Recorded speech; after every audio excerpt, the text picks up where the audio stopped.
Hey guys, welcome back. In this video, we're going to be talking about setting up your SMTP configuration and configuring your email notifications.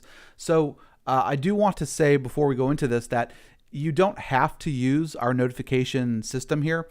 You can just use your autoresponder if you want to. So when someone signs up and registers for your webinar, if you already have an autoresponder sequence that's set up, you don't necessarily need to send out these notification emails. So it's completely up to you if you want to hook it into your autoresponder like Aweber or GetResponse or MailChimp, or if you want to use an SMTP integration like this, you can do that as well. So we give you the flexibility to choose what you want. Now, the great part about SendGrid or Postmark or Amazon SES or Mandrill is they're very inexpensive. A lot of them will give you like 200 or 300 emails a day, and then you have to pay, I mean, it's pennies on the dollar to send out these emails. They're just like transactional emails, which are a lot cheaper than marketing emails like you would send through Aweber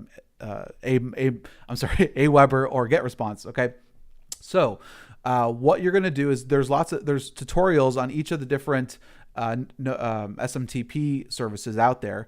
You're going to want, and it'll show you it'll tell you what SMTP host you need, what port you should be on. You have to put in your username and password. Then you have to put in whatever name the email is going to come from, and then your email. Okay, so that's all you really need for the SMTP settings. Make sure you follow our tutorial so you know what host, port, and then obviously your own username, password, from name and from email. It's going to be dependent on your account. Okay, so once you've set that up, your notifications are ready to go. So what we've done is we've given you 7 different emails that you can send out through your sequence. So the first one is going to be sent out as soon as they register, right? So they register for the webinar, and this gets sent out on sign up. Okay, so this is going to be your subject, and it's going to be your body copy. Now we pull in some dynamic data here, so you'll see there's some short codes in terms of their email, the webinar link, the date of your webinar, the title of the webinar, the host.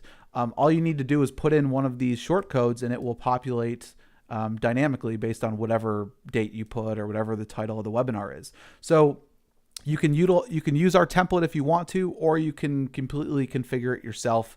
If you want to. That's completely up to you. Same thing with the subject. Okay, right now it says reminder, your webinar, and then it dynamically puts in the headline of your webinar. Again, feel free to change that as well. Okay, so that is the first email that gets sent on once they sign up. Okay, then you can have a reminder email, and you can configure when you want this to go out. This one is set up to go out 1 day before the webinar. Okay, if you want to change that, all you need to do is change the date and the time, and it's going to go out at that time. Again, you have to put in your subject and your body copy. Okay, if you don't want the email notification, just disable it. Okay. Now, one really cool feature that we added here is that it'll say if the email is queued up or if the email has been sent. Okay, whatever is highlighted will tell you its current status. So if it's already past that date, the email should have been sent, and it will be highlighted saying email has been sent. So this will automatically switch over for you. Okay. Now, here's another reminder. Usually we like to send out another email reminder 1 hour before the webinar. So again, you can configure the date and the time, generally 1 hour before the webinar, and that will get sent out 1 hour before the webinar. Okay, then you could have after your webinar. Okay, if you want to send them to a replay, you can send them the replay video and put in a time that you want that first replay email to go out. Same thing with this one here, send out 1 day after the webinar. So you can send out up to 2 email reminders or notifications after the webinar. Okay. So that is how you set this up. We are looking into adding more flexibility here in terms of adding as many reminders as you want to. For right now, you have 6 reminders within your sequence that you can utilize. And so in the next video, I'm going to show you guys how to configure the text message notification, which goes out 1 hour before the live webinar.